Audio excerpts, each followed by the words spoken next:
Okay, hello everyone. So we'll get things started. I just want to say good afternoon to everyone and welcome to today's webinar on offshore wind in the Celtic Sea. And this is part of the Southwest Marine Ecosystems webinar series. So my name is David Whelan. I'm with the Cornwall Wildlife Trust and I'll be chairing today's session. So thank you all for joining us. And we have participants from across the offshore wind industry, including regulators, developers, NGOs, and academia. So that really reflects the complexity and the importance of this topic. So just a bit of context and a bit of background. So the Celtic Sea is obviously increasingly it's seen as a key for the future of offshore wind development and particularly floating wind. It's a ecologically rich and relatively understudied environment, and that creates both opportunity and challenges.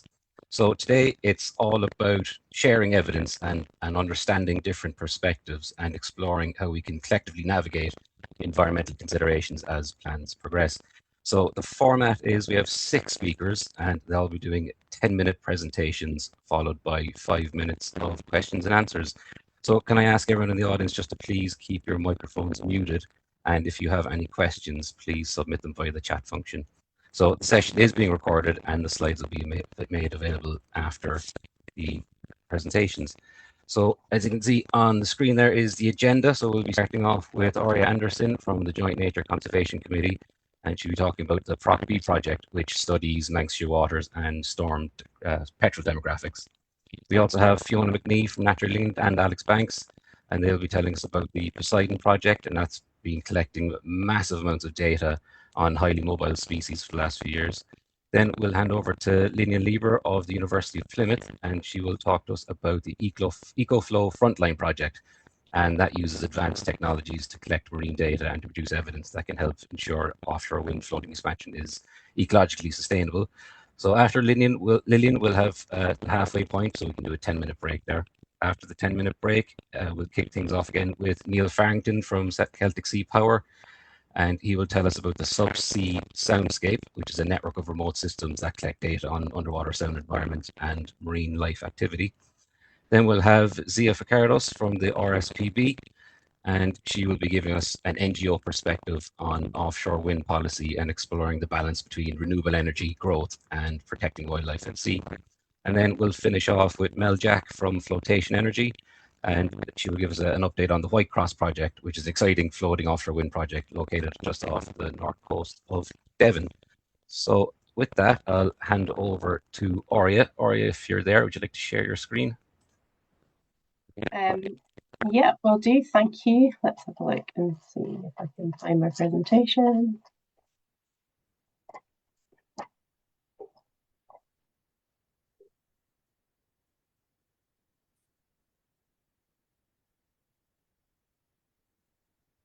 Okay, is that now on the presenter mode? Can everybody see it? Okay. You can just see the main slide. Is that the... we can see your notes as well. Okay. Right, well, maybe I wonder if there's a way to...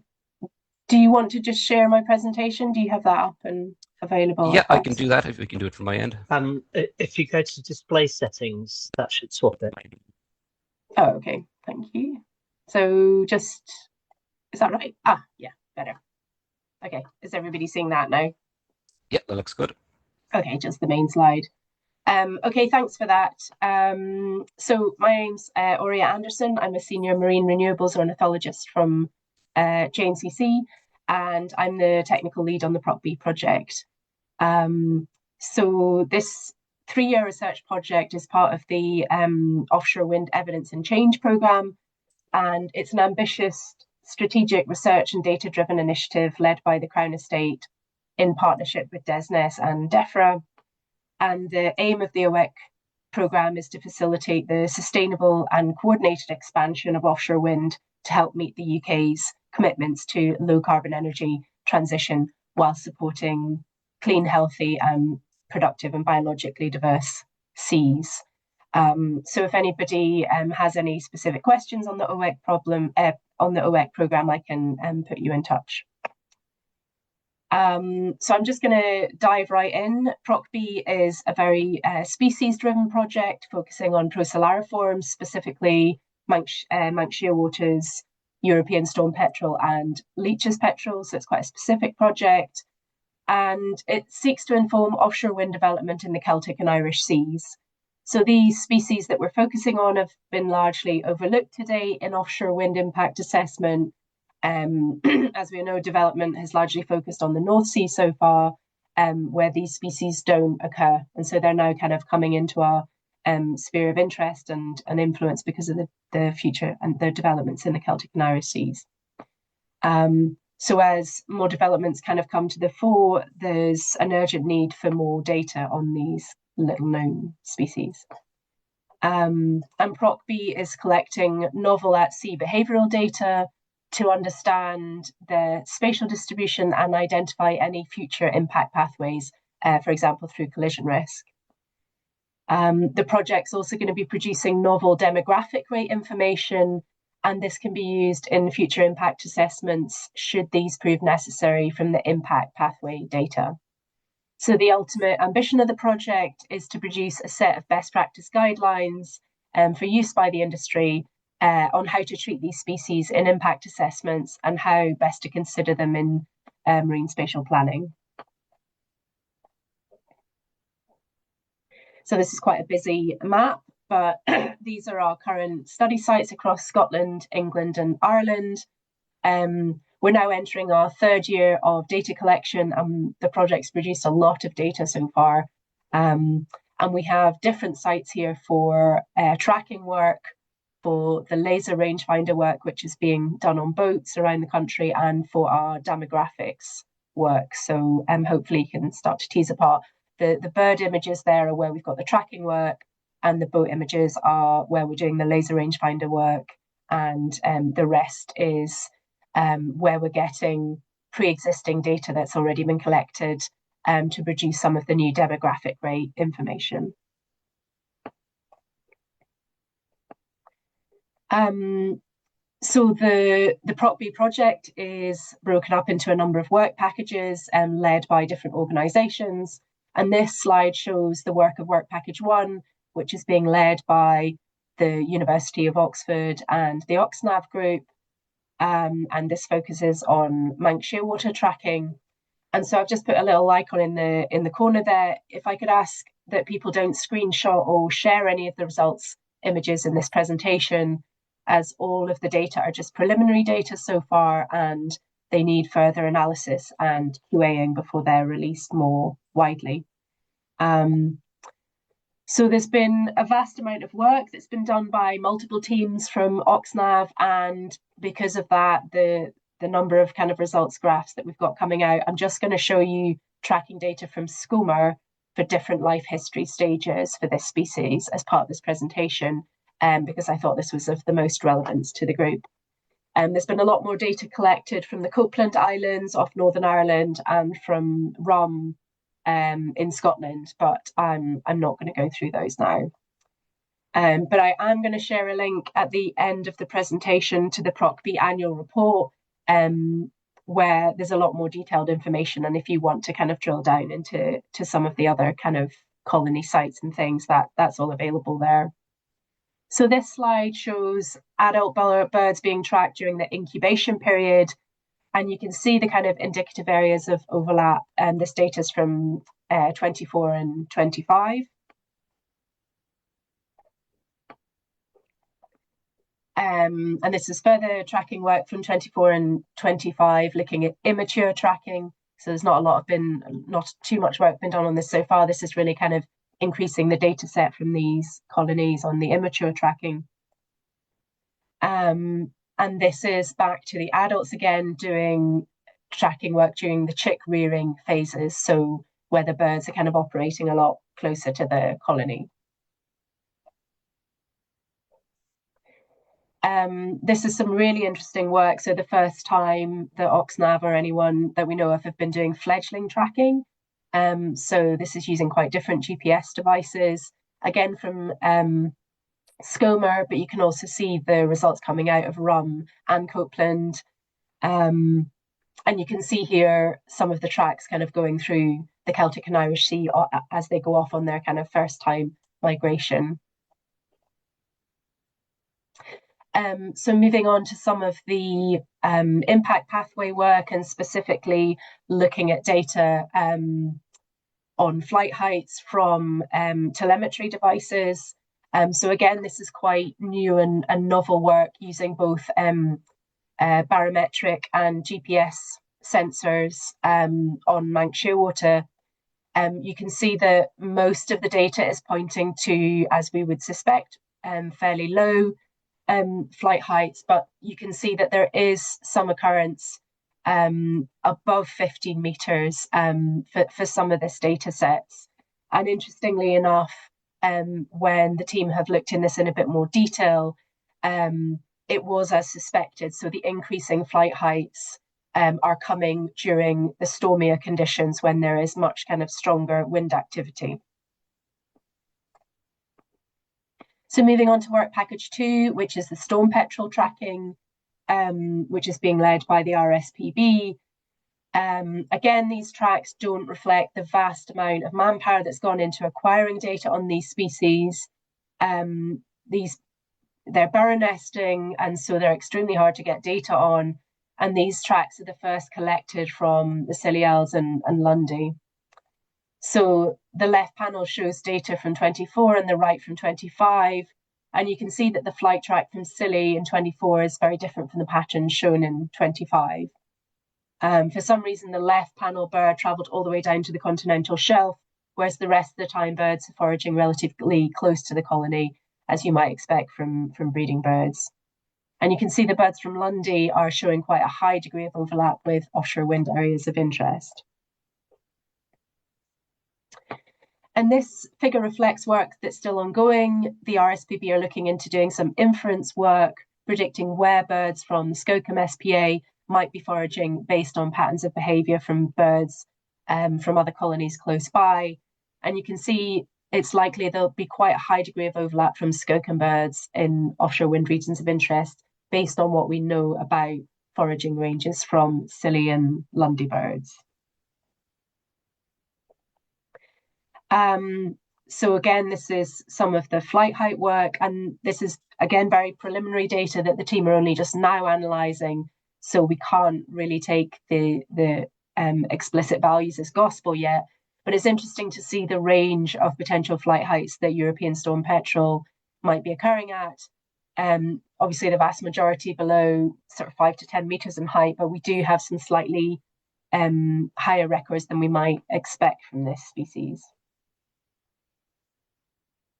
So moving on to work package 3, this work package is focusing on collecting laser rangefinder data on flight heights for Manx shearwaters and European storm petrels, so the two main focal species. And it's using these laser rangefinders on boat-based platforms.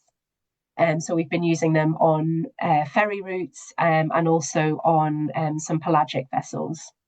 So we decided to get supplementary data using laser rangefinders to corroborate and bench check the barometric and the GPS flight height data that are being collected in the other work packages, because all of this is fairly kind of novel work.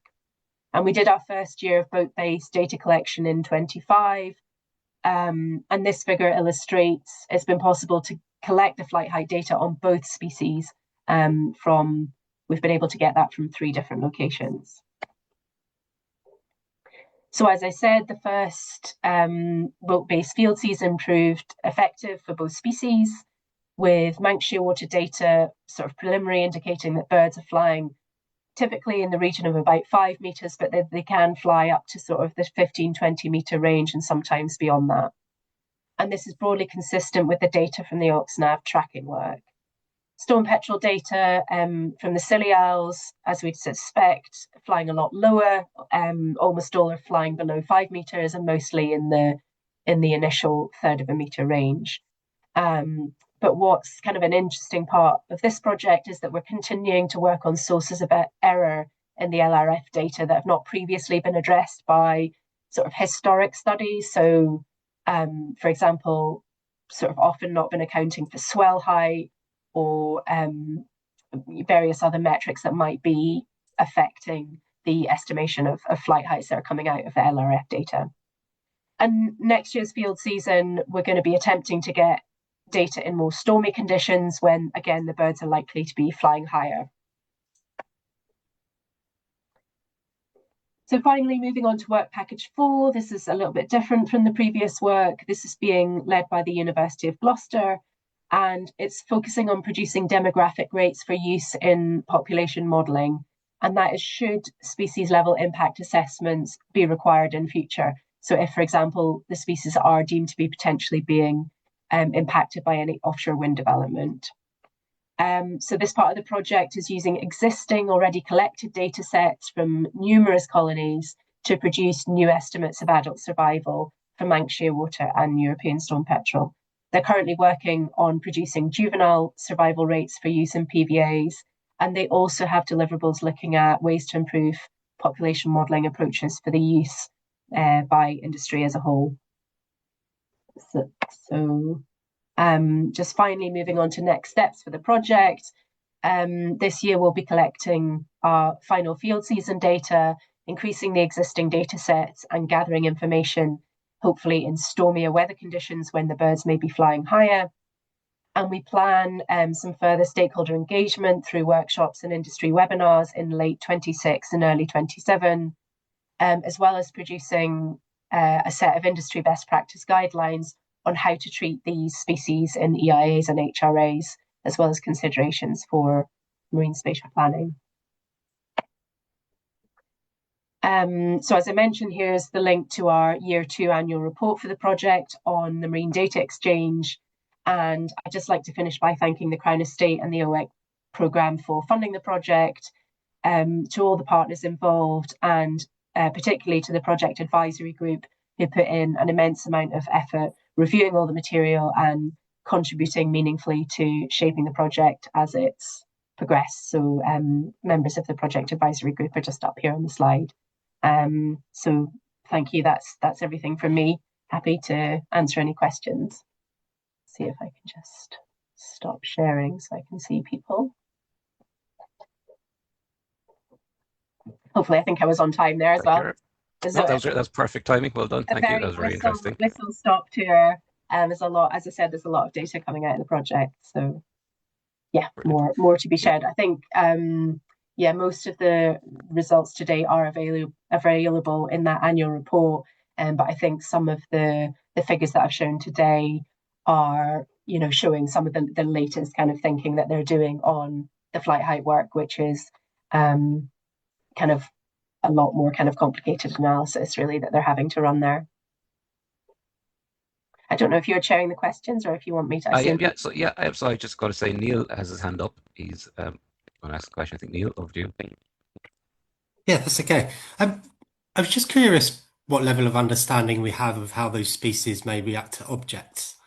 So you mentioned their increased flight height in stormy weather conditions. I'm wondering where we think how they may react to turbine structures. Is that likely to increase flight height, lead to avoidance?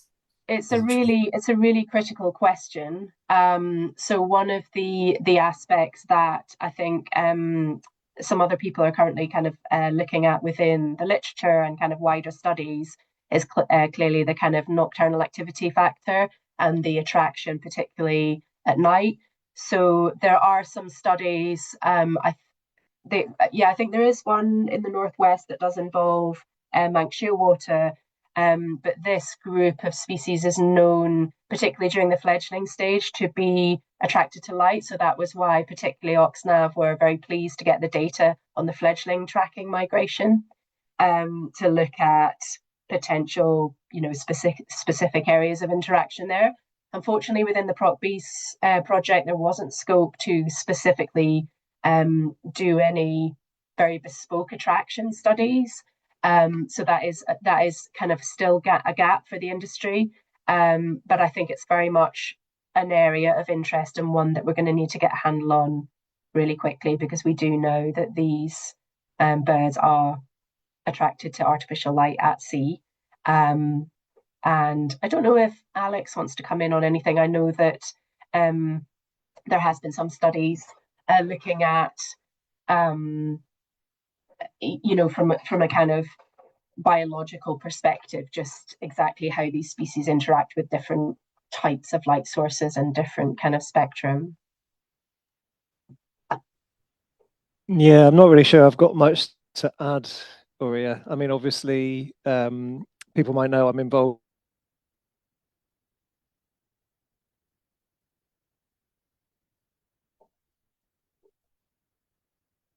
Is it just me or is Alex I frozen think there? that's Alex is frozen. I don't know, Alex, if you can hear us. Yeah. No, I think that's on Alex's end. Yeah, I think, well, just to sort of to continue then, Neil, as far as I'm aware, I think it's that there is some things being looked at and examined from like the industry side, particularly, you know, clearly being in the best place to kind of figure out what kind of approaches they could take at sea and things that they could test on existing structures. So yeah, very interested in kind of continuing conversations on that front. So actually, I've one question regarding the tagging and monitoring. So, was there any noticeable or observable effects on bird behaviour as a result of the tagging and monitoring?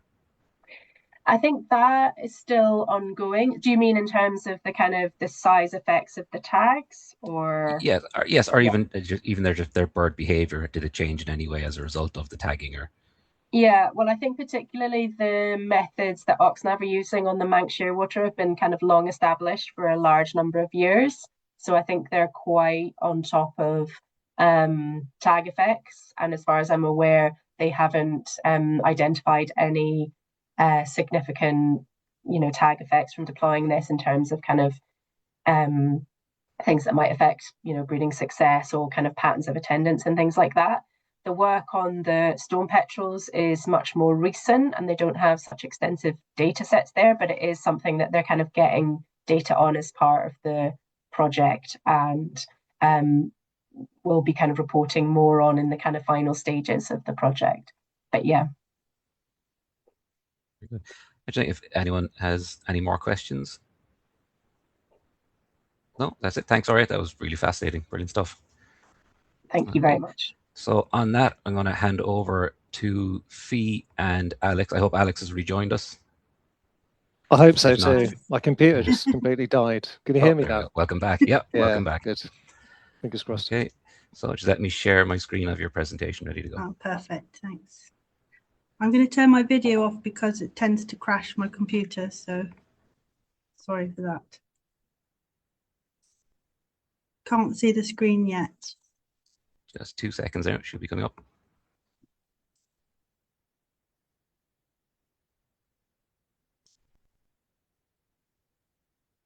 Okay, so I can't see your face now, so just tell me when you want to go on to the next slide. Okay, that's fine. Thank you. Hi, everybody. I'm here today to talk about the progress that's been made with on the Poseidon Highly Mobile Species Programme. And Alex is here. He's been instrumental in developing it. So he'll be telling you a bit about the future and what's going to happen with these products, and also to answer all the difficult questions. Thank you. Next slide. So the Poseidon project, which was led by Natural England, but with several delivery partners, was really enabled by the Crown Estate's OEC programme. So thanks again to the Crown Estate for that, which aims to facilitate the sustainable expansion of offshore wind in the UK. So to facilitate this, Poseidon project has gathered data on highly mobile species and benthic biodiversity to identify the optional locations for future wind farms whilst minimising the risks to marine biodiversity.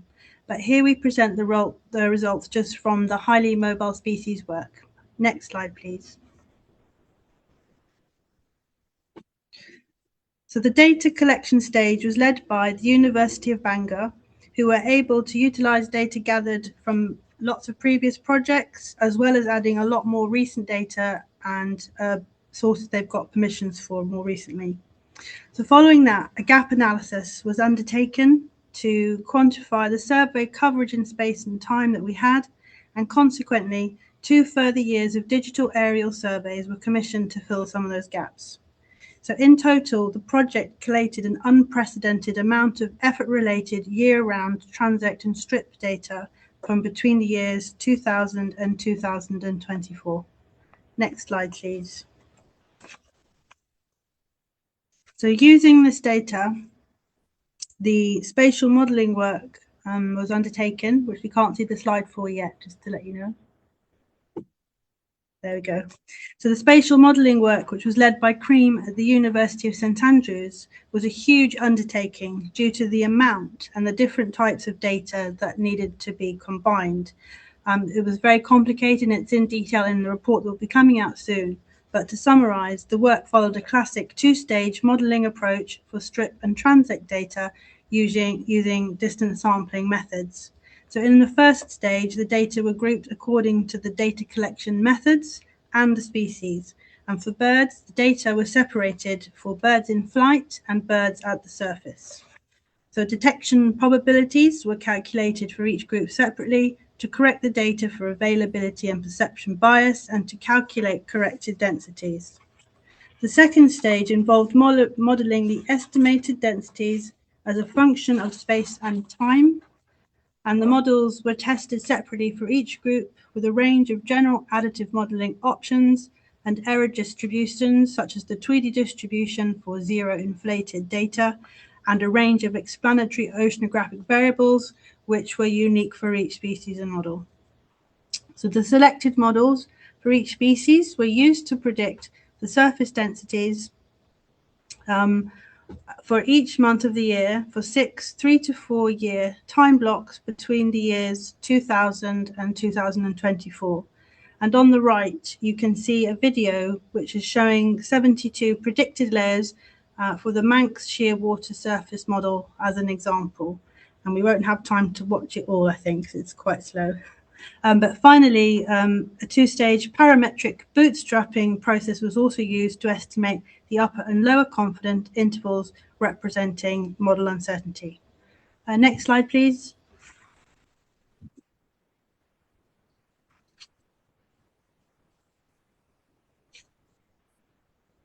Okay, so the part of the HMS integration work includes multiplying the surface densities by sensitivity scores. So following independent advice, the project chose to follow methods set out by Certain et al., a guide in mapping the sensitivity of marine communities to anthropogenic pressures. The work, led by the Sea-Watch Foundation for Marine Mammals and CEH and BIOS for seabirds, used formulas to produce species-specific sensitivity scores based on abundance, species life, and conservation status metrics. So to assess potential risks for offshore wind farms, the sensitivity scores focus on collision and displacement for birds and disturbance for marine mammals. And for marine mammals, the scores are unique for each of the marine mammal management units where they exist. Next slide, please. So all of this comes together in the integration work. And so the actual integration work, which was led by Natural England, with the aim to use the predicted densities to isolate the most important areas for all species. This was particularly complicated, but hopefully the flowchart can help give some idea of the process that we've been through, which is slightly different for birds and mammals. But for both, the process starts with the 72 predicted density layers, which are then merged into 12 layers capturing the median densities for each of the months of the year. Then to calculate ecological risks, the median months were multiplied by the sensitivity scores for each of the pressure. And then to calculate consent risk, the ecological risk was weighted by the presence of marine protected areas for those species in the month they apply. And then finally, the layers were aggregated into single layers to capture the worst case scenario by selecting the maximum cells across all months. And then to compare other species, they were all normalized between values 0 and 1. And then finally, they were grouped and all combined for each of the groups in turn. And then eventually, birds, mammals, and potentially the benthic layers will also be further combined in the Poseidon tool that's currently being developed. I know that's quite complicated, so to help visualize this a bit more, I have made a video using the harbour porpoise as an example. So if you could go to the next slide, please. And you might need to press play on that. Yeah, so this starts with the 12 median months, where we also prepared layers by removing the north and northwest reaches of the EEZ to focus on the area in question, but also to help manage some edge effects. So what you're seeing now are the median months for harbour porpoise. Then to calculate the ecological risks of disturbance, the densities were multiplied by the sensitivity scores, and these are different for each management unit where they exist. And the numbers tend to go down because the sensitivity scores are a 0 point something. So then to calculate consent risk, the ecological risk values were weighted by 2 in the areas where there are relevant marine protected areas in the months where the management measures would be applied. So now you can see the values within the MPAs increasing in the months where they are present. And you can just see the outlines for the winter and summer marine protected areas. Then to make a maximum ecological risk layer, we can then all the layers are combined into one by selecting the maximum value from all the layers. And then we do the same with the ecological risk. We made a maximum ecological risk by selecting the maximum cells across the months, and that's that without the influence of the marine protected areas. Then to prepare the layers for further consideration, for mammals, first the layers were combined, again by selecting the maximum cells from across all the mammals, by using the original scale. So that's the combined consent risk for all the mammals. And then the same was done separately for ecological risk, and that's without the influence of the marine protected areas. Then both of those layers were normalized with values of between 0 and 1, so that they could be compared to other groups like for like. So first you can see the consent risk layers for all mammals, and here you can see the harbour porpoise SAC come out quite strongly, as they tend to have higher densities. And again, the same for ecological risk for all mammals. It's a bit slow, sorry. Without the influence of the marine protected areas. And then finally, we can also see the upper and lower confidence intervals, and these are based on the 12 median months at the beginning. So we start with the lower confidence intervals, which reflects the sort of lower uncertainty in the models, and then we have the upper confidence layers, which again reflect the upper uncertainty limits of the models.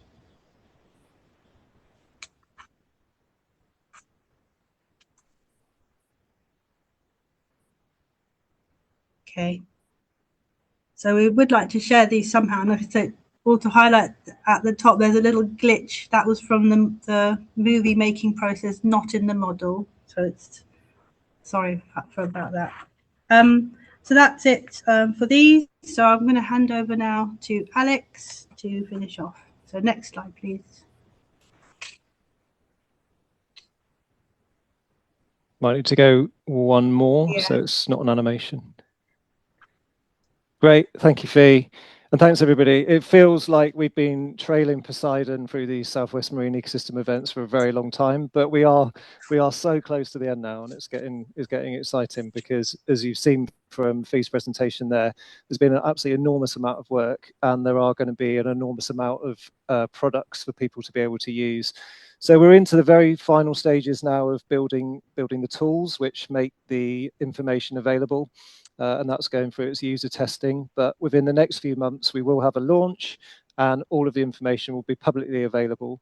It will mostly be accessible through the Crown Estates Marine Data Exchange platform, which you can access from the QR code on the screen there. But there will be an enormous amount of downloadable content. So as Fee says, we've got 3 maps per species per month for 25 highly mobile species. And all the ecological risk maps and all the consent risk maps. So there's, I think, something like 9,000 layers that people will be able to access. We're very open to feedback and improvements. The Crown Estate are going to host the tool, and we're hopeful that we might be able to run some updates in the future. So we're really interested in people's feedback. And we hope there'll be lots of opportunities for people to use the outputs in new and interesting ways in their own research. not just for offshore wind marine planning, although that is, of course, its primary function. And we're working hard with the Crown Estate to understand how it might feed into their processes too. And then one more slide, please, Dan, the very last one. Just want to say a huge thank you to everyone who's contributed to this project. It's been, as I said, an enormous amount of work, and we have managed to incorporate an absolutely huge amount of data, and that is testament to all the people who've helped us out with data sharing agreements and facilitated access to those data.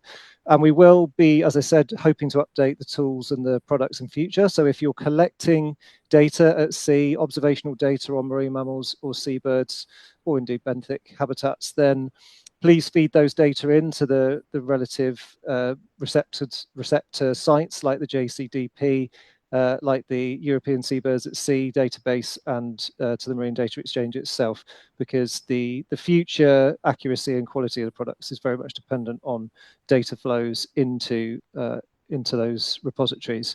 So thank you everybody for listening. Thanks Fee for doing a great job of explaining all the technical detail behind what hopefully will be something of use and interest to everyone on the call. Thanks. Okay, that's great. Thanks Fee and Alex. So let me check the chat bar to see if there's any questions.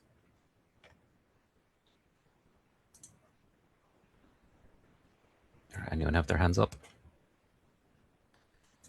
No, so just a quick question for me. So you mentioned there was, of the 25 species, was there a species in particular that was more difficult to collate data on, or was there a dream species that was easy to gather data on?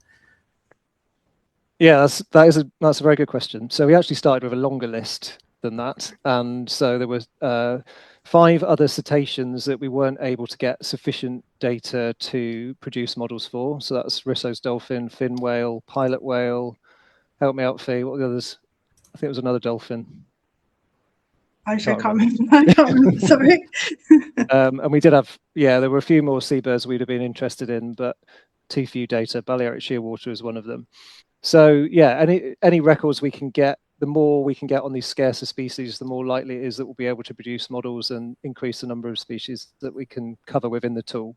But yeah, harbour porpoise, guillemot, there's lots of data out there for those species, and that's probably where we've got a dream species, if you like, in terms of modelling. But then it takes the models absolutely weeks to run, so it depends how you define dream. So there's a comment that's come through there saying that Channel Island data needs to be used. Is there going to be a chance to expand further south? Yeah, interesting. The remit of the project, because it was funded by OEC, was originally it was partly England and Wales, but we expanded it to Scotland. So we haven't gone outside of the UK, except for a little bit around the southern edge of Ireland, where it made sense for the models to do that. Yeah, I think if there are data from the Channel Islands, that would probably be useful. I think we are able to make predictions in that area if that's of use. So yeah, I'd definitely encourage any data to be submitted into the JCDP or the ESAS repositories, and then they should be picked up by Poseidon. Do you want to say something, Fee? Yeah, the models do actually include the Channel Islands. Yeah. So there was some data that we were able to include that was representative, but yeah, any new data would improve the predictions for those particular areas. Yeah. Thanks, Fee. Yeah, and just one more question from Mel. So has Natural England set an expectation to use these data sets as part of pre-construction survey data analysis for projects? No is the short answer, but obviously now we're getting to the end of the project. It will be up for the SNCBs to form their own advice on how they think Poseidon might be used in the whole process of consenting offshore wind farms. So yes, I think it's fair to say we would very much like to be able to make the most of the data that we produce through the project, but obviously there still needs to be a fair bit of thinking about exactly how they would function within the consent process. But yeah, watch this space, I think, is the answer to that, Mel. Yeah, very good. We have a hand up from Dan.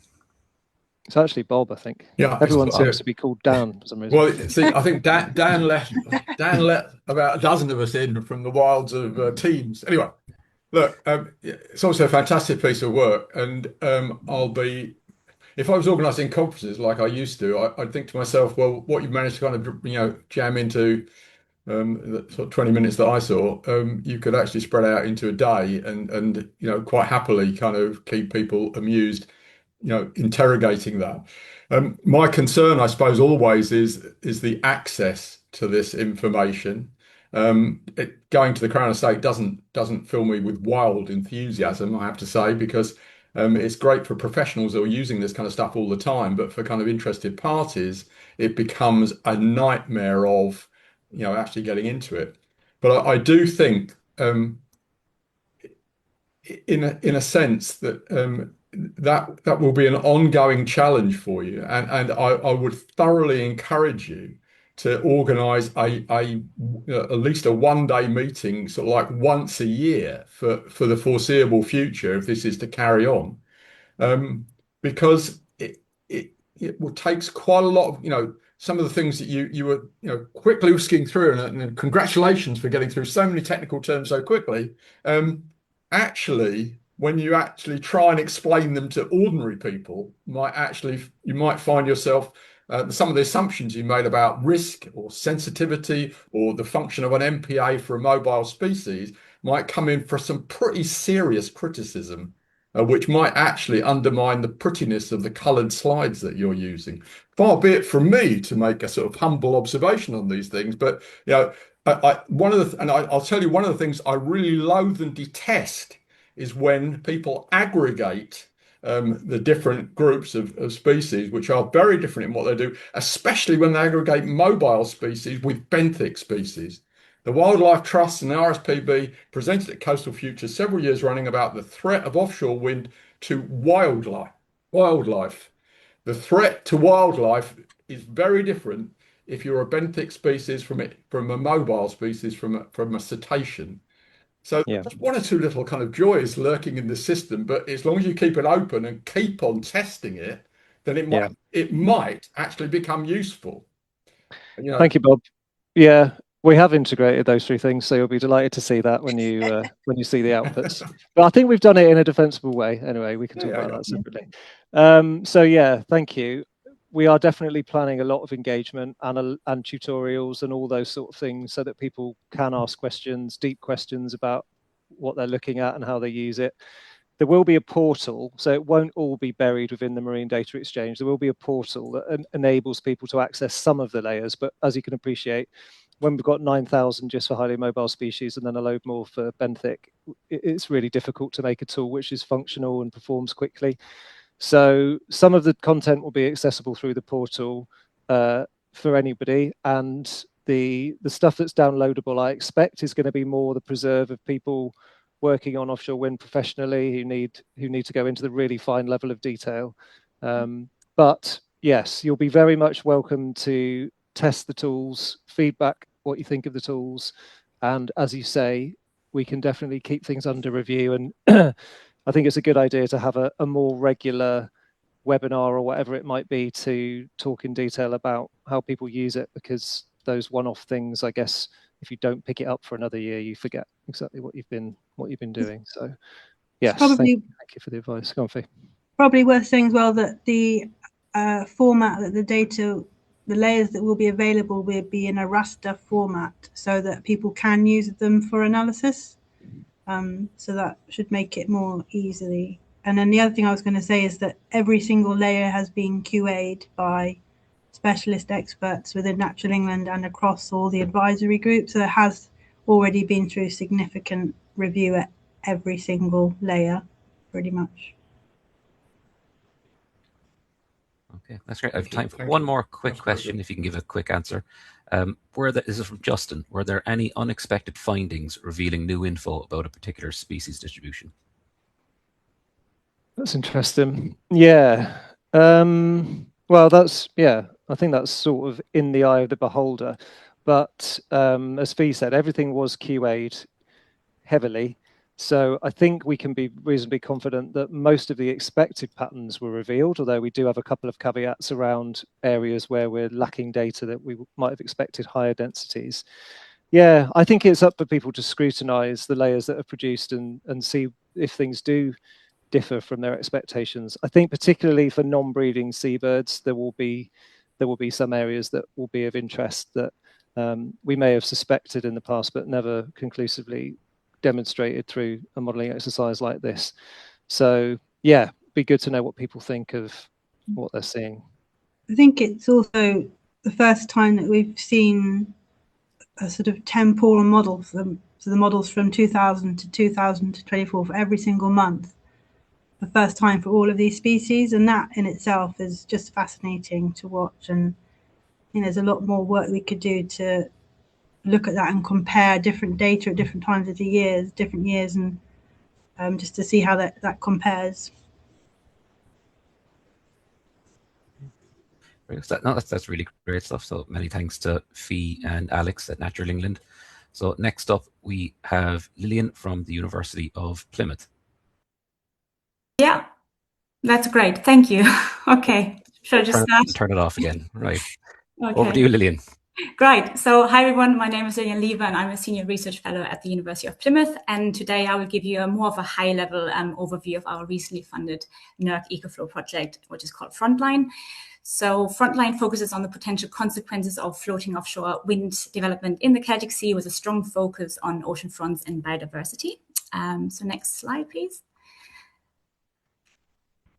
So I thought I'd start by giving you a sort of a quick overview of recently consented flow developments in the Celtic Sea, but this is like to the best of my knowledge, so these things are shifting a little bit from time to time. So following the leasing round 5, up to 4.5 gigawatts of floating offshore wind capacity is planned through 3 sort of large commercial scale wind farms, and you can see them as project development areas 1 to 3 in the top right panel. There will also be smaller sort of demonstration scale projects designed to, for example, test new floating technologies and monitoring approaches. And I think these were planned prior to scaling up. However, timelines have shifted slightly. So projects like Erebus or Whitecross are now expected to start construction much closer to 2028, maybe early 2030s. However, you can also see that the long-term potential of flow in the Celtic Sea is substantial, with large areas identified for future development. Next slide, please.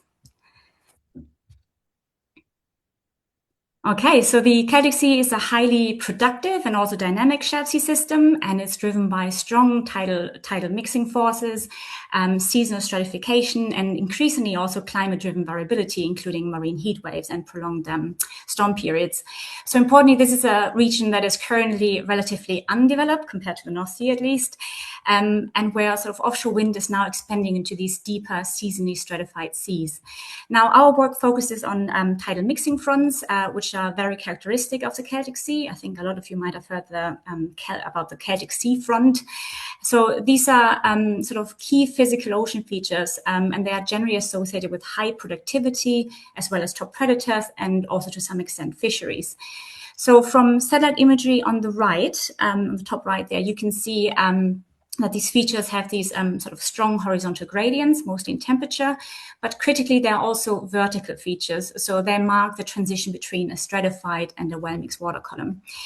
So as tidal currents are basically then going through new infrastructure, we may actually see sort of wake-related turbulence downstream, and thereby this would actually enhance the mixing and could lead to nutrient injections into the upper water column or into the thermocline region. And that could then lead to changes in subsurface productivity with potential knock-on effects on fish and predators. So at the same time, there's also wind waves going past these structures, and they will actually take energy out of the system. So they will actually reduce the wind-driven surface mixing in these areas. And there's now actually several projects exploring the interplay of these two sort of forces and processes. Next slide, please.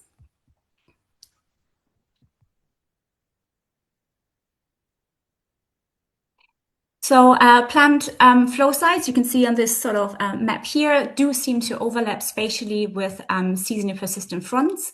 So in Frontline, we are exploring how wake effects might actually impact on some of these frontal regions. So especially in more marginally stratified regions, so closer to the Bristol Channel, for example, and also depending on the scale of the wind farms, wake effects could actually lead to changes in frontal strength or persistence, or even to delays in the onset of seasonal stratification, which could then have knock-on effects on the spring bloom and therefore key ecosystem drivers with cascading effects all the way up to the top predators. But there's also obviously voices that could say, well, these structures will actually lead to these episodic sort of mixing events by the tidal currents going past the structures, which could also be beneficial, for example, during marine heat waves, because you then get these nice injections of turbulence and potential nutrients into nutrient-limited waters in the summer months, for example. So understanding this really requires sort of seasonal characterization of fronts, both during the onset of stratification preceding the spring bloom, as well as during peak stratification later in the summer, when these regions become nutrient limited. If you press next, please. So rather than focusing just on a single wind farm, single wind farm or even a single turbine, so Frontline takes a much more sort of regional or mesoscale approach, and one that is also highly sort of ecocentric, as we will be focusing on this more mechanistic understanding of ocean processes, where we look at, all the way from the ocean physics to plankton communities, and then how they are driving forage fish, top predators, and also fisheries. Next slide, please. So Frontline is structured into 3 sort of main work packages, where we're linking some new sort of technology-enabled approaches with also long-term data sets and also modeling approaches. So just in a nutshell, work package 1 focuses on physical dynamics and also these sort of key ecosystem drivers in the lower traffic dynamics.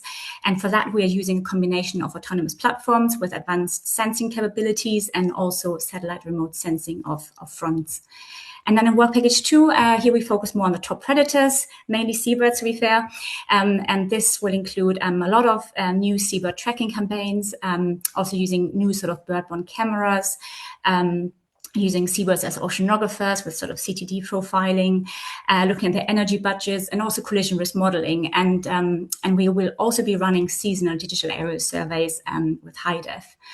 And then work page 3 is more focused on the fishery side of things. So here we'll be mapping sort of fishing activity and understanding overlap of understanding overlap of fishing with these structures, or also displacement impacts. And together, our sort of diverse work packages will also allow us to explore whether fronts could play a role in nature recovery sort of management options. Should press next, please. So this is work package 1, that's the one I'm leading, and I'm working with Peter Miller at PML and also Yang, our postdoctoral research fellow on this project. So here we are combining near real-time satellite-derived sort of front detection with adaptive autonomous sampling using the AutoSub long-range AUV, which is better known as Botimac Boatface. So this AUV is capable of sort of multi-week deployments, has a huge payload capacity for various sensors that you can see listed there on the right. And critically also, it's able to operate in the relatively strong tidal flows in the Celtic Sea.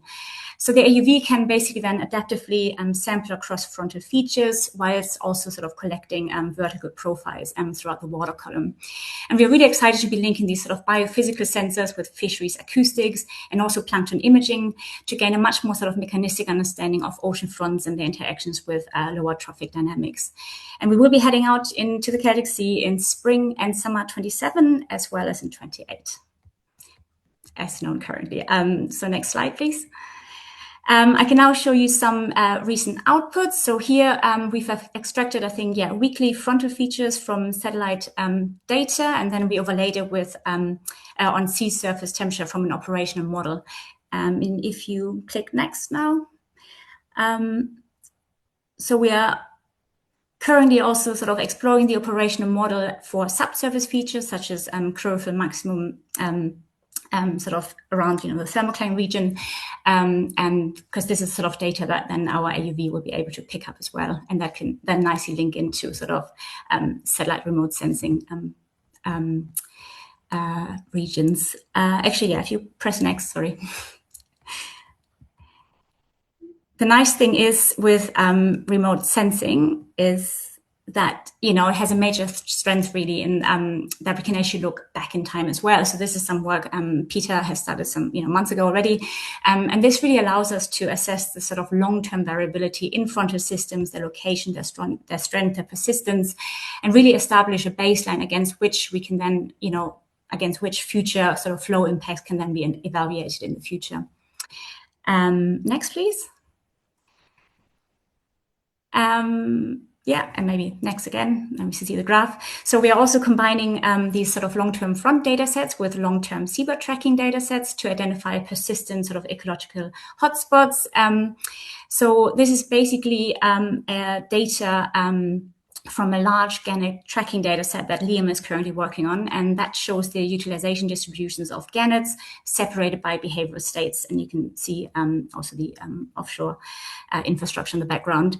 And sort of in parallel, we are also conducting sort of new targeted seabird tracking studies. So for example, Liam and Steve, I think they'll be going out to deploy GPS and dive loggers on gannets starting later this spring. And then we also are working with the University of Oxford. That'll be Sarah Bond and Tom Guilford, who are tracking the monk shearwaters, as we know, and they'll be tracking them across key stages of the breeding cycle. And, you know, altogether, this sort of data will then actually allow us to examine sort of how space use and foraging behavior vary seasonally, and also how these relate to environmental variables, including fronts. Next, please. So yeah, that's great. We're also beginning to explore sort of these long-term data sets for fishing effort in the Celtic Sea. So to identify sort of areas of high risk overlap between fishing activity, frontier systems, and planned flow infrastructure. So on this map here, you can see a sort of 10-year data set from the Global Fish Watch data that's looking at fishing effort in the Celtic Sea. And again, you can see some of the developments, including these areas of opportunities for the future in yellow there in the background as well. And in this work package, we also will include sort of the stakeholder workshops, you know, engagement with the fishing communities. And we are also hoping to explore the potential of fronts to act as sort of nature recovery areas, potentially identifying zones with reduced anthropogenic pressures, which might be hard to find these days. And then the final slide, please, or pre-final slide. So just to finish this off, so this autumn, we will actually begin our autonomy trials, actually just off Plymouth in the Western Channel Observatory. And that's really going to be sort of a key step in preparing for our full-scale deployment in the Celtic Sea next year. And this is where I find, you know, where marine autonomy is become really transformative. It enables these sort of sustained, high-resolution and also adaptive observations across large-scale dynamic environments that are otherwise extremely difficult to observe or characterize. And we are also hoping to align our efforts with our sister project Equify, who also have an autonomous sort of service vehicle, and we're hoping to align those sort of surveys in the next few years as well. And ultimately, sort of this will allow us to move beyond these sort of snapshot observations and towards a bit more of a predictive system-level understanding of these processes governing the Celtic Sea, and really, hopefully, that will help us manage the rapid expansion of large-scale, you know, developments in this area. And I think there's just one final slide after this. Yeah, well, that's the thank you slide. So yeah, thanks again for Cornwall Wildlife Trust for hosting this. And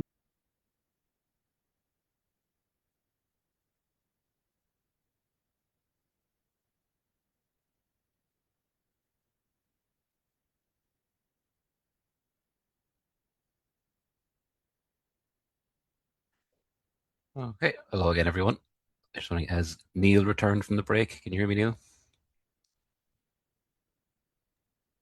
Yeah. Brilliant. So yeah, it's over to you if you're ready. Just let me share the screen. Yeah, just wait for the slides to pop up.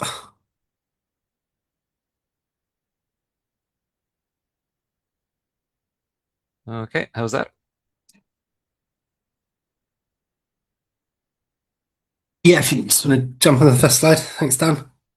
So my name is Neil Farrington. I'm the Strategic Offshore Development Manager with Celtic Sea Power. I'm just going to give you a couple of slides with an update on some of our ongoing activities.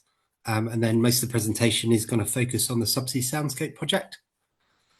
So one thing I just wanted to shamelessly pitch out to you now. Some of you have been aware of the work we presented at previous SWME conferences. We've had planes out doing digital aerial surveys. We've been running airborne LiDAR surveys for bird flight height. We've had floating LiDAR platforms out doing wind and ocean measurements, effectively trying to look at a whole range of environmental parameters at a regional scale. So we can look at considerations both for the short-term floating wind objectives you've heard about, but equally future considerations as we move into larger scale and broader areas. And we've actually just last week released a new document that you can see on the screen before you, which is effectively summarising all that work and trying to look at it on a receptor basis and produce baseline information on what we know about those particular receptors in the Celtic Sea. Some we've been trying to fill evidence gaps with new data, but there's still existing gaps and reference to data sets, guidance, and assessment methodologies for offshore wind and different receptors. So we're really pleased to pull that document together. It's been about 4 years' work. If you're interested in it, have a look. If you want to talk to me about it, do feel free to give me a call. If you can jump onto the next slide, Dan. Sorry, David. No worries. So yeah, today the focus of this presentation is going to be on the Subsea Soundscape project. So Subsea Soundscape has been funded under the Offshore Wind Evidence and Change Programme. You've heard quite a bit about that already, but it's effectively run by the Crown Estate, trying to fill existing evidence gaps around offshore wind. And the main theme of the Subsea Soundscape project is to look at underwater noise and the marine mammal evidence base. The project, we're just about into the first year's delivery now, and it's a partnership with the Celtic Sea Power, Exeter University, and the Offshore Renewable Energy Catapult. If you jump on, David. Yes, just to give you a broad overview of the project, effectively we've deployed 21 individual acoustic monitoring stations across the Celtic Sea area. I'll give you an indication of where those station positions are next. Key focus of the project, as I mentioned, is around marine mammals and underwater noise. So we have a couple of different hydrophones integrated into the system, using a sound trap to cover broadband noise, and then deploying FPODs to look mainly at harbour porpoise and dolphins. One of the other ambitions of the project is actually to also try and collect as much environmental data as possible while the platforms are deployed. So we've also integrated tag detection there, so we can pick up tagged species, whether that's looking at bluefin, tuna, or basking sharks that have been tagged up in Scotland. We'll be able to pick up all that data, and we're sharing that with a number of other research projects. There's lots of tracking going on with Swansea University in the Bristol Channel, for example, at the moment. So very keen to share those data sets across the research body, but equally with some of the other projects you've heard about today. So the ambition of the project is to get that regional coverage, particularly crucial, as you'll understand, for mobile species. Again, we're not trying to understand an individual project impact here, but the long-term impact of the entire industry across the Celtic Sea basin. So it's a slightly different focus than you'll see from a project developer. But again, the same information will feed into both of those processes. We have lots of work to do with the project in terms of road mapping, use of acoustics. So again, you've heard lots of people talking about marine mammals this morning, but actually we've been monitoring marine mammals from boat-based surveys. It can be monitored using autonomous systems. We have people monitoring it with digital aerial surveys, but effectively they have restrictions based on marine mammals primarily being underwater, which is why we've introduced this method around the acoustics.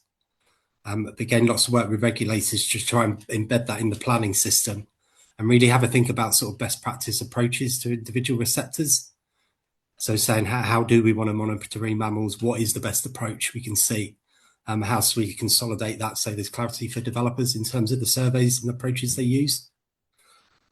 And I'll touch on it later, but we have quite a significant project advisory group involved, effectively to try and smooth this process through with the regulators, and also make sure we get as much penetration as the data and evidence as possible. And as I mentioned, these systems are going to be out for 2 years. And one thing we're doing in terms of the vessel servicing is, again, trying to collect additional data while the vessels are out on the water. So we are running CTD sampling at each of the sites on every service visit, and also carrying out eDNA sampling both at surface and depth, again, on each of those locations on every surface visit. So building up a big body of evidence here. If you jump onto the next slide.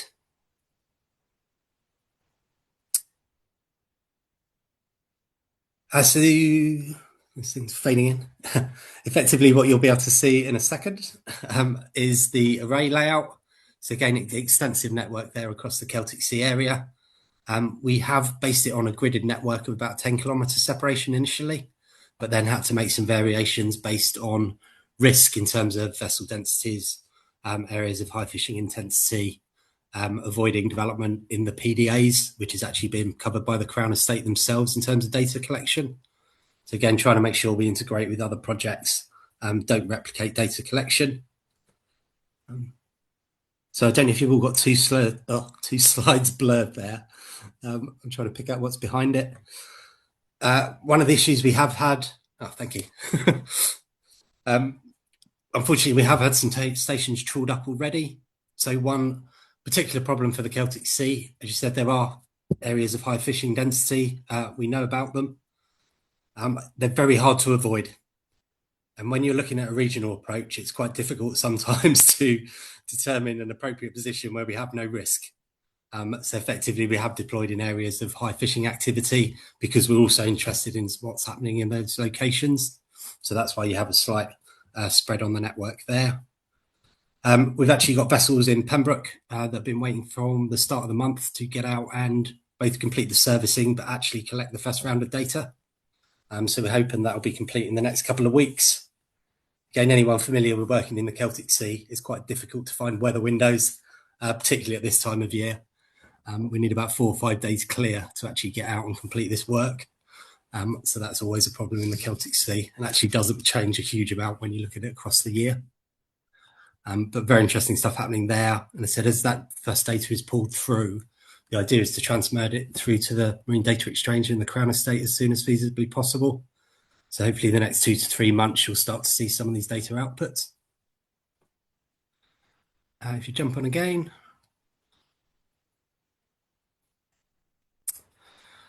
So I'm just going to give you a couple of brief insights into the data side. I'm not the data lead on the project. Some of you may know Matt Witt at Exeter University, who's effectively the acoustics lead. But the ambition for the project is effectively to produce a report for every individual station where we look at broadband noise effectively across 3 areas. So looking at different frequencies to try and capture as much activity as possible. So again, we have a focus on marine mammals, but we can pick up all noise effectively. So there's options to try and look at vessel activity, for example, or where there may be fishing activity without IAS. So covering the whole soundscape there. We will have particular outputs in terms of dolphins and harbour porpoise from the FPOD systems, but we're also looking to run a number of whistle and click and moan detectors over the acoustic data sets using PAMGuard. So again, trying to derive as much useful information out of that acoustic data as we can. Again, these reports aren't available at the moment until we pull up the first stations and get the first 8 data brought back in, but they will be available in the next couple of months. If you want to jump on again. Sorry, Neil, so can I just give you a 2-minute warning because we're starting to eat into the other presenters' time slots? Yeah, absolutely. So I don't know if you're seeing the same. It's blurring 2 of the slides on top of each other. Perfect. In the interest of being quickly, we just wanted to give you a bit of an indication of some of the outputs from one of the early stations that was trawled. So we actually managed to recover that kit from a quayside in Ireland. So we have managed to run some initial data analysis, just giving you some initial outputs there. So the noise levels in the Celtic Sea are relatively high across the different threshold bands. We're starting to see separations in terms of high frequency noise and a slight distinctions in the temporal occurrence of the noise signatures. So again, really useful information when we start to think about operations for a wind farm, for example, or when you're going to run construction activities. There is a temporal variation in terms of when risk could be applied. And we're only starting to see that now as we get results coming through from that first station. If you jump on again. Yeah, I'll skip over this one quickly. But effectively, in terms of dolphin and harbour porpoise analysis, a lot of the data is presented in detected positive minutes because we're basing this on sound rather than visualization. So again, if anyone wants to talk to me more about the noise and the outputs and how it's used to derive information around receptors, happy to talk about that more and line up some other meetings. And the other thing we're starting to pick out there is a variation between dolphins and porpoise in terms of periods of activity. And again, a temporal separation in terms of daytime and nighttime activity there that could be important to understand. If you jump on again, I've just got a couple more quick slides. Celtic Sea Power specifically have been doing a lot of work recently with SEALS and the SEAL Trust. So SEALS is another receptor where we didn't have a lot of information. Mainly it's drawn from records of haul-out sites and visual recognition of individual species. We could see them on a beach in Cornwall. We can see them on a beach in Wales. What are they doing in between is something we're hoping to try and discover from the project. So we're actually developing a specific convolutional neural network to allow us to actually analyze acoustic data and separate out seal vocalizations and signals. Again, a lot of work to do there on the regulator side because best practice guidance would suggest seals don't vocalize. We now have a huge amount of evidence to show they do. And we will start to derive through the network where that activity is occurring in terms of positions and locations in the Celtic Sea. So again, all new information coming forward. If you want to jump to Dan, I'll just go to the last slide. Yeah, if you want to talk to me about CNNs and modelling, I won't give you lots of answers, but I'll introduce you to our data analysis. We will have a project website that's about to be launched in the next couple of weeks. So again, I'll share that information with David. We can circulate it to the group, but you'll then start finding a lot of information on the individual project. At the moment, a lot of it's hidden in the OWEX site, but then you'll be able to draw those individual data sets from the individual stations. And then just final slide, David. Oh, sorry, there's one more. Project Advisory Group is big. All the regulators are in there. Again, if you're interested in joining it, finding more about the project, let me know. And the final slide I just wanted to finish with was just to let you know, really, a lot of our work to date has been focused on the UK Celtic Sea area. When we start to talk about mobile species, we start to talk about underwater noise or particular groups such as fisheries. We need to start thinking beyond the UK context. So we've been doing a lot of work with France and Ireland recently to start trying to expand these considerations to the Celtic Sea basin. And we've got a Horizon Europe bid was submitted in February to do exactly that. If the bid's successful, we'll be looking at deploying new monitoring stations across France, Spain and Ireland. So we can look at expanding all the UK characterisation models that have currently been developed into that transboundary context that's going to be critically important when we get to larger scale and start thinking about cumulative impacts. Again, there's very similar interest in terms of Ireland and France developing their own floating wind markets.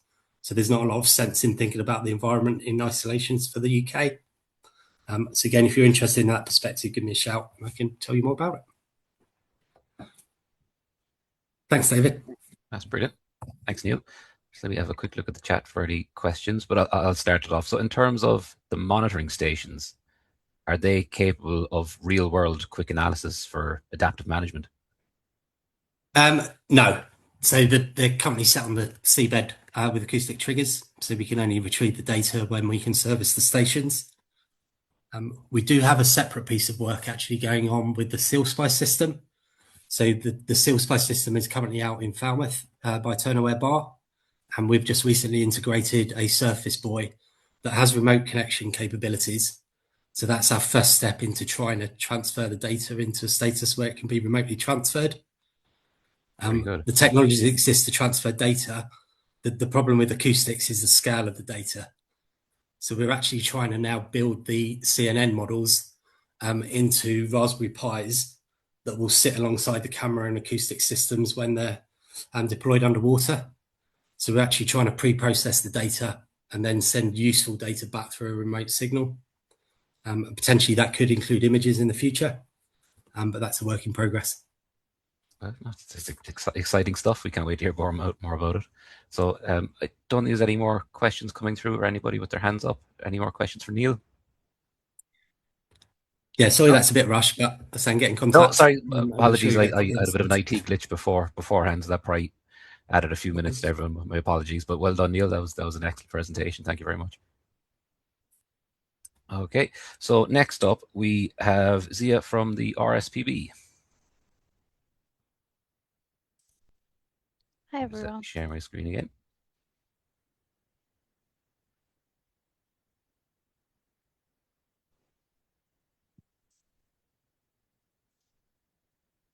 Okay, is that coming up for you? Yep, I can see that. Okay, away you go.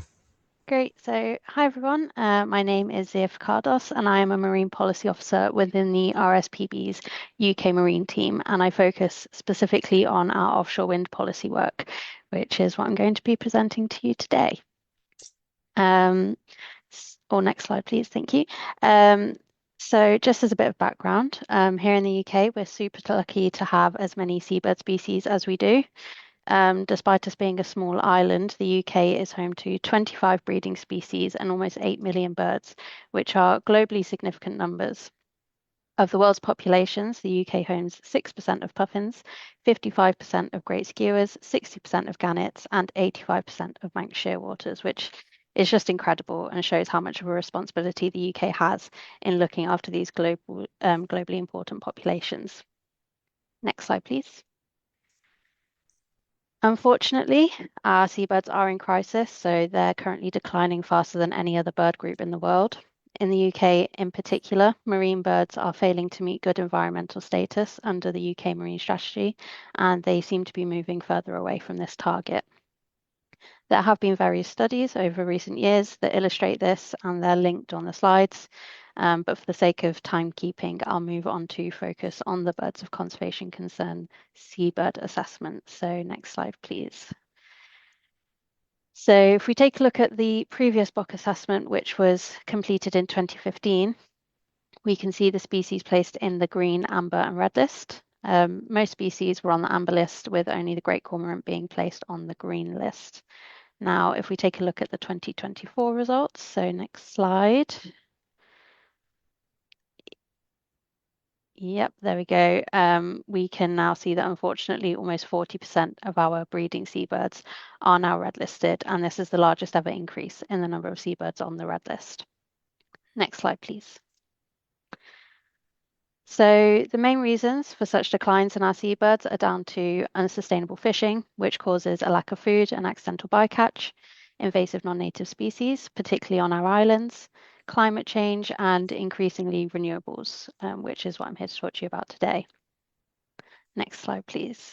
So firstly, let's take a look at the impacts that offshore wind can have on seabirds. First, and probably the most well-known, is bird collision. But also, if wind farms are placed in important areas for seabirds, it means that they are displaced from their preferred foraging areas. This can also create a barrier effect that blocks important flyways and migration routes. And on top of that, there are disturbance impacts that are associated with the construction and maintenance of wind farms, such as light pollution, increased traffic and noise. And the construction of wind farms can also cause habitat loss of the seabed through construction, cable burial, and construction of substations. Next slide. Sorry. Back one slide, please. Thank you. As we've already covered, seabirds have got a lot to deal with naturally, and they have added pressures such as wind farms making things harder. So offshore wind is one of many impacts hitting our seabirds, but they are hitting all at once. So we need to work on building resilience into the system so that they can cope with the added pressures that are being put on them through these developments. Next slide, please. And so I say this because one of the other threats to seabirds is climate change. So the RSPB position is, of course, supportive of renewables expansion and offshore wind, and we need to see a successful energy transition to combat climate change, which is a very real threat to our seabirds. However, because of the threats offshore wind can also pose to seabird populations, we have to make sure that offshore wind is developed in a way that places nature at the forefront of decision making. What we are currently seeing is the industrialization of our seas at a scale and pace like nothing we've experienced before. So the current goal is 50 gigawatts of offshore wind by 2030. Currently, we have about 15. That number might not be too accurate because I haven't checked in the last couple of months.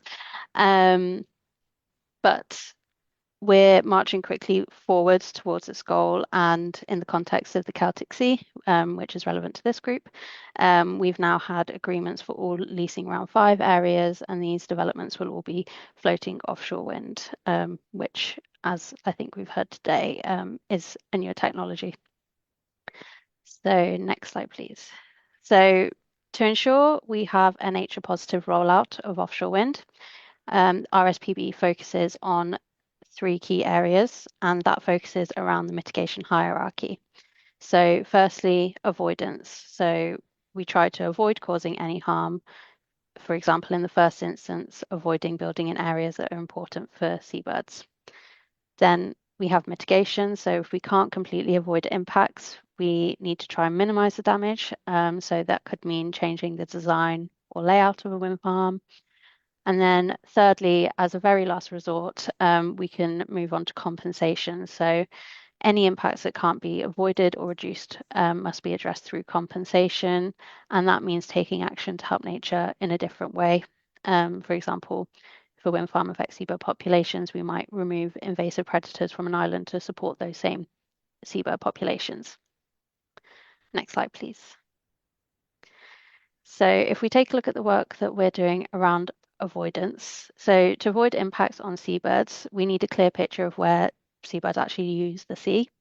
That hasn't been previously built into offshore wind planning, which you can kind of see demonstrated on the map. So you've got high kittiwake density areas, which are the green blobs, and then that's overlapped with the existing offshore wind farms. So there is quite high overlap. To try and turn the tide on this, we've been working closely with the Crown Estate, who decide which areas of seabed are available for leasing, to ensure that seabed data is properly reflected in the mapping. So we're hoping that by getting key feeding and resting areas onto those maps, future leasing rounds can steer clear of the most sensitive hotspots, which reduces risk for seabirds and also reduces consenting risk for developers who then face fewer costly mitigation or compensation requirements. We do know that complete avoidance isn't possible. The marine environment is busy and space is tight, but the system can work far better than it currently does. So at the moment, even avoiding marine protected areas isn't enough for our seabirds. The UK's MPA network doesn't fully capture the at-sea needs of seabirds, so development outside MPAs can still have serious effects. In the long term, we still need a more comprehensive review of the MPA network to fill the gaps and give seabirds the level of protection they need at sea. But with the pace at which offshore wind is being developed, this is a really good first step to avoiding the most sensitive areas. Next slide, please. So moving on to mitigation. I would argue that this is part of the mitigation hierarchy that gets the least amount of attention from government, but we are starting to see a bit of movement. So the UK government is currently developing offshore wind environmental standards, which aim to create consistent rules for developers and help speed up the approval process in a positive way. This is the first time seeing this sort of thing be developed, and it will be applying to round 5 developments in the Celtic Sea. And so some of the mitigations measures that are being tested and discussed include things like buffer zones around protected areas for wet storage locations. There's an underwater noise limit pilot, and then air gap, increasing air gap to mitigate collision risk. So we've been working very closely with this team to try and get measures the RSPB are confident into the list, and one of these is increasing the air gap between the tip of the turbine blade and the sea. So this is backed by research on seabed flight heights and how by increasing the gap can significantly reduce collision risk. This work has been quite complex given the uncertainty around floating offshore wind and the engineering complexities that come with this. So we're also in conversations with developers and SNCBs to understand what's feasible.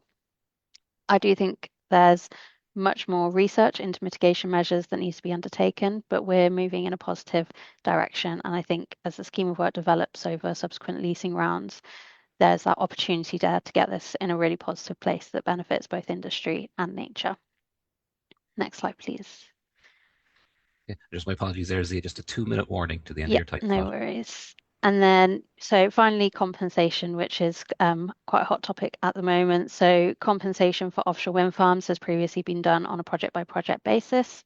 This approach isn't sustainable, especially in the UK, where wind farms have been built in the worst places, meaning the majority of additional development is needing to do some form of compensation. We need a more strategic way to deliver compensation, and this has been a key advocacy ask for us. The UK government has recently launched a Marine Recovery Fund, which is a fund to help deliver these compensation projects more strategically and hopefully achieve better outcomes for our seabirds. So we've worked very closely with DEFRA, and there are still some kinks to be worked out on this, but overall it's a great success. The library currently has 3 measures, but we're currently in the process of starting to test some biosecurity measures to support the rollout of this through the MRF, and we're also developing a costed recovery list for seabirds, starting with breeding sites, which we aim to try and get included on this library in the future. So this list asks what actions are most important, how much will they cost, and which ones could be used for compensation. And we're working to link this to the seabird conservation strategies that has been created by government. So that way any compensation or recovery plan fits into a clear science-based framework. So far we focused on land-based breeding sites, but we also want to look out at sea, so looking at prey availability, foraging areas, and other key habitats. Next slide, please. So ultimately, seabirds need safe places. This can be to breed or feed and covers protected areas on land at sea. They also need plentiful food, so lots of prey, and we need to see ecosystem-based fisheries management applied to forage fish. And we need to see reduced adult mortality. So this refers to impacts from bycatch and turbine development and disease. So we know that offshore wind is coming, and so our seabird populations need resilience to withstand the threats that they're faced with. We take this life cycle approach to seabird conservation and forms the basis of not only our offshore wind work, but also our fisheries and marine protected areas work. So it always loops back to those 3 key things for seabirds. Next slide, please. That's just a nice message to end the presentation on. So yeah, we can move on to the end. Thank you, everyone. Okay, thanks. That was a really nice presentation. Let me just have a quick look at any questions in the chat bar.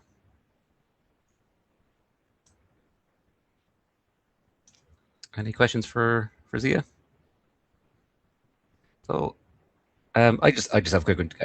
Can you give an example of where the RSPB has worked directly with the developer to come up with a mitigation plan? Or I know you said there that you don't really go project level and you prefer to do strategic level. Yeah, so we have now changed because we want to support the more strategic approach, particularly to compensation. We don't engage on developers on a project by project basis. I think we are still working with certain developers on compensation measures that were pre this strategic compensation package. But I wouldn't have any specific examples for you, but it does include things like rat eradication on islands, things like that. Okay, very good. Yeah, I think anyone else has their hands up or a question in the chat bar for Zia? No? Okay, thank you very much, Zia. That was a very good presentation. Cheers. Thank you very much. So next up, we have Mel from Flotation Energy, who's going to tell us about the White Cross project. Hi, thanks, David. And let me know if you have any issues. No worries. Is that coming up for you? I can't see it yet.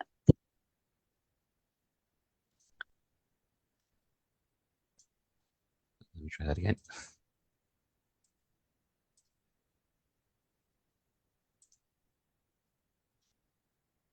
Yeah, I can see it now. Thank you. Okay, right. Over to you, Mel. Hi everyone. My name is Melina Jack. As you can see on the screen, I'm the consent manager for the White Cross Offshore Wind Farm. I'm really pleased to be joining you today as part of this offshore wind webinar. In my role, I oversee the environmental and regulatory consents required to bring the White Cross project forward, and I'm looking forward to sharing an update on the work we're doing and how this project will help support future floating offshore wind in the Celtic Sea. And next slide, please, David. White Cross Offshore Wind Farm will be located 52 kilometres off the Devon coast, positioned within the Celtic Sea to take advantage of the strong, consistent wind resources there. It's an essential test and demonstration project designed to pave the way for future floating offshore wind developments in the Celtic Sea. The project will help validate new technologies, refine installation methods, and accelerate the wider rollout of floating wind in deeper waters. Next slide, please. Whitecross Offshore Wind Farm is a floating offshore wind farm project with a maximum capacity of up to 100 megawatts. At full capacity, the project will be capable of supplying clean electricity to over 135,000 households, contributing significantly to the UK's renewable energy goals. The wind farm is being developed as a joint venture between Cobra Group and Flotation Energy, bringing together strong offshore engineering capability and leading floating wind expertise. The proposed development includes 5 to 8 wind turbine generators, each installed on a floating substructure over an array area covering 50 square kilometres in water depths of between 70 and 80 metres. This floating configuration allows the project to access deeper water wind resources that conventional fixed bottom turbines cannot reach. The power generated will be brought to shore via an offshore export cable.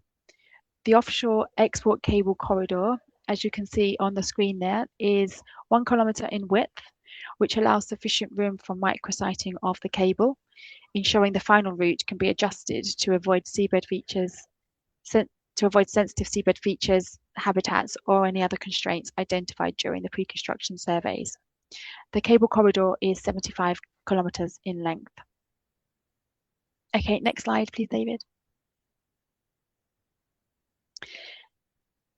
Here I'm showing you a map of the offshore development area overlaid with marine protected areas.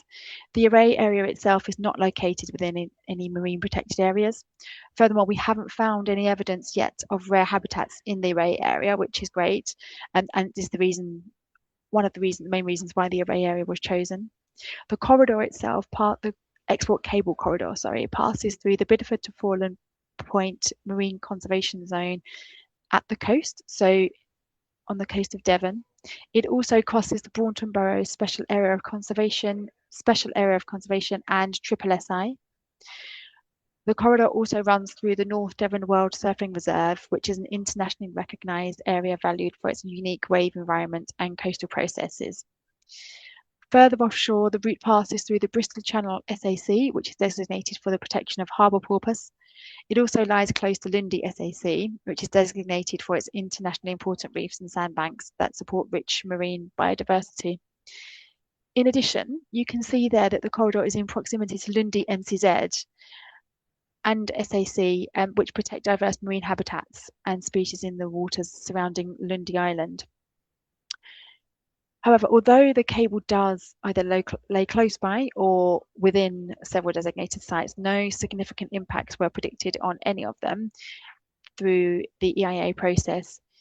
This conclusion reflects the way the project has been carefully designed and planned from the outset to avoid, minimise and mitigate environmental effects, including things like strategic route selection. So the site selection chapter in our ESs, we have a separate environmental statement for the offshore and a separate environmental statement for the onshore, and they are without doubt the largest chapters of the environmental statement. So there was a lot of information that goes into selecting an appropriate route to avoid the most sensitive habitats and seabed features. The 1 kilometre wide corridor that allows for the microsighting, it enables the cable to be positioned flexibly during installation to avoid any sensitive areas. We've also used established best practice construction and installation methods to minimise temporary disturbance, and we've considered species like harbour porpoise, and we will undertake operational measures to reduce underwater noise. There will be a wealth of ongoing environmental survey work prior to construction, up until construction and beyond construction to ensure the route remains appropriate and only has a low impact on the environment. Through that approach, the project achieves a balance between enabling renewable energy infrastructure and protecting the valuable marine environment of the North Devon and Bristol Channel region. Next slide, please, David. Thank you.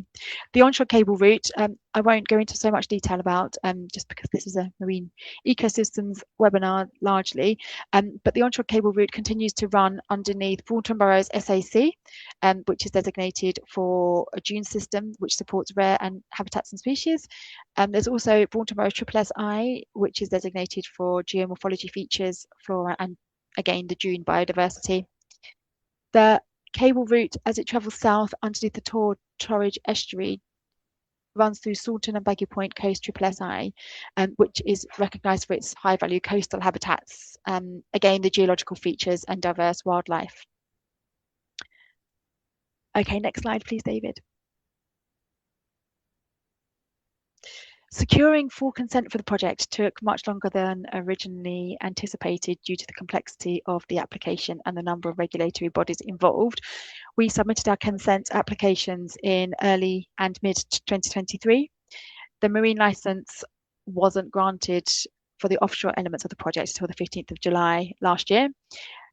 The marine licence covers the construction, operation and decommissioning of the offshore infrastructure, but the MMO who issued the marine licence also issued the consent, section 36 consent under the Electricity Act to generate electricity. The onshore consent was not issued until the 5th of August, which is a little bit later than the marine licence. So the planning permission covers the construction, operation and decommissioning of the onshore infrastructure.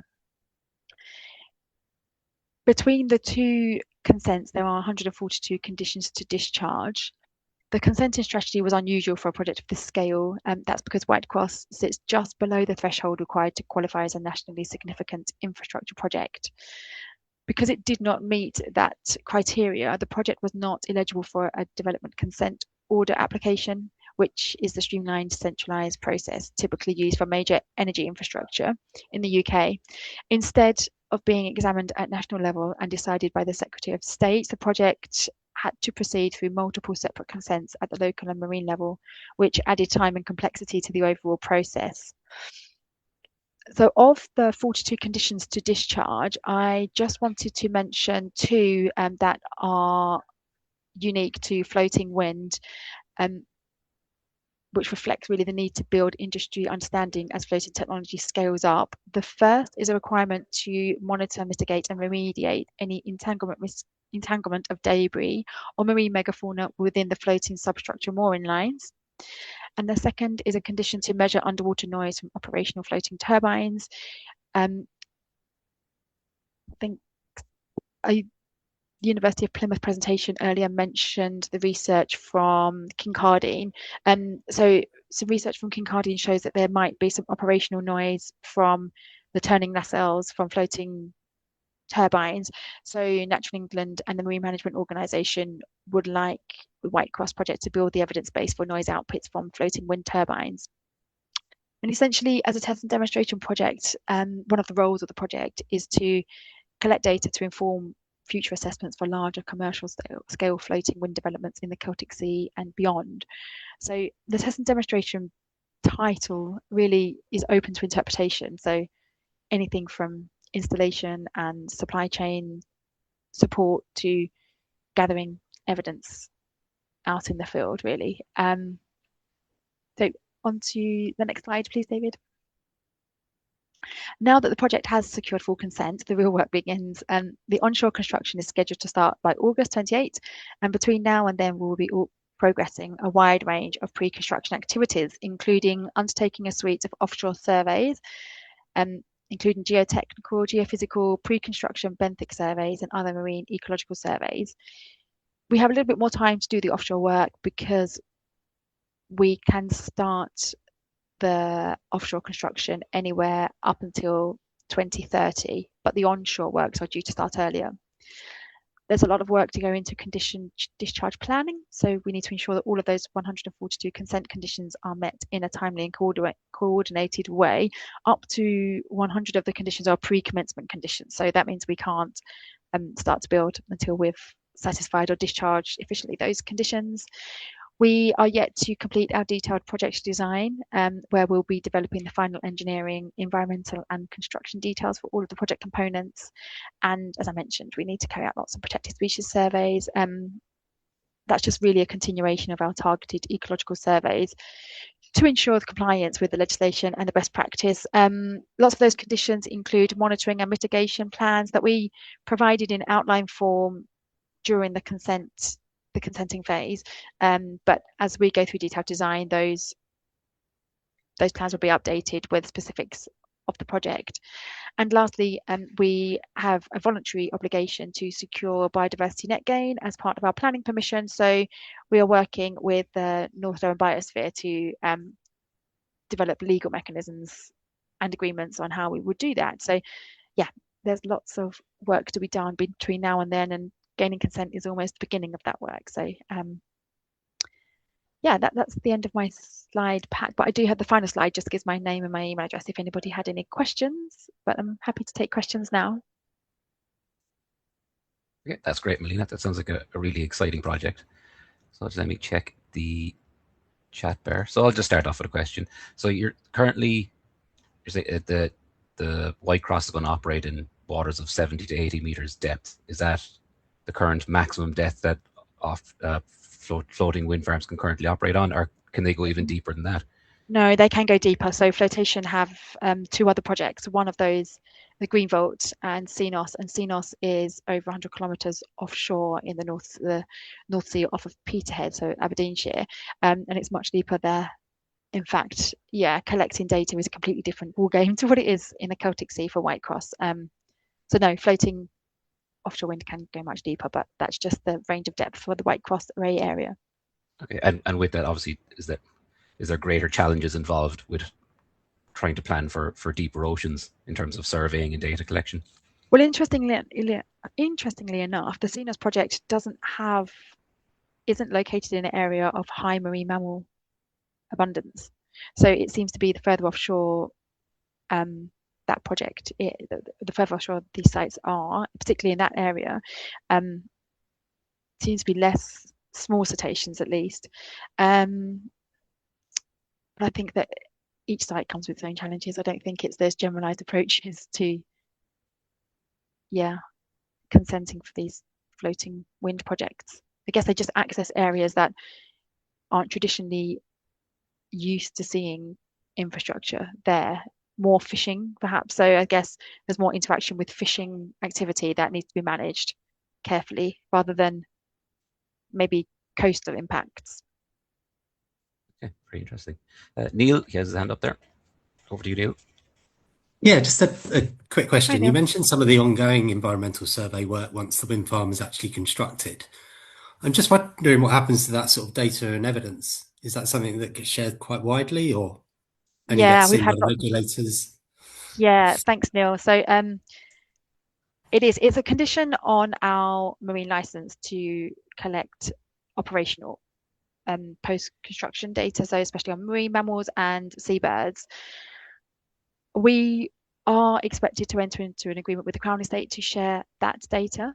I don't know the terms of that yet because we haven't agreed the contract yet, so I don't know whether certain elements of it will be redacted, but there will certainly be the reports, maybe not perhaps the raw data, but the reports, the analysis available on the returns on the marine mammals portal, so marine case management system. There'll be return documents which will essentially just be the reports, the analysis of the data for the yearly operational data. So not entirely sure yet whether that will be raw data that's publicly available, but certainly the reports will be publicly available, and it's yet to be determined how the contract terms that we will share with the Crown Estate.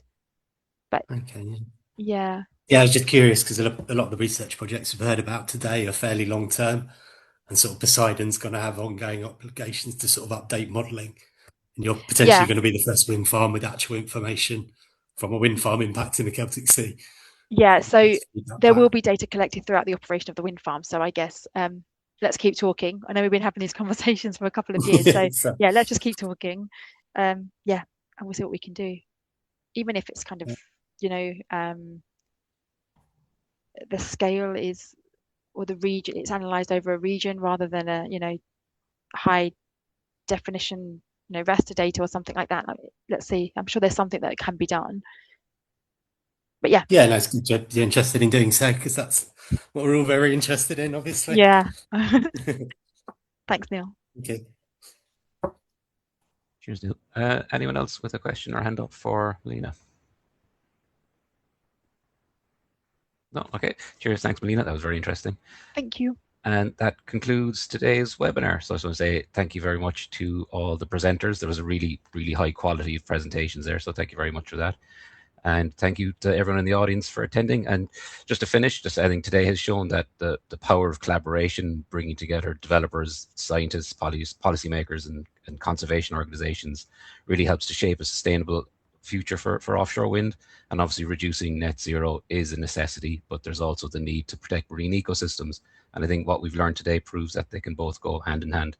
So thanks again, everyone, for attending, and we will share the video and the slides with you all shortly. Thank you very much and enjoy the rest of your week.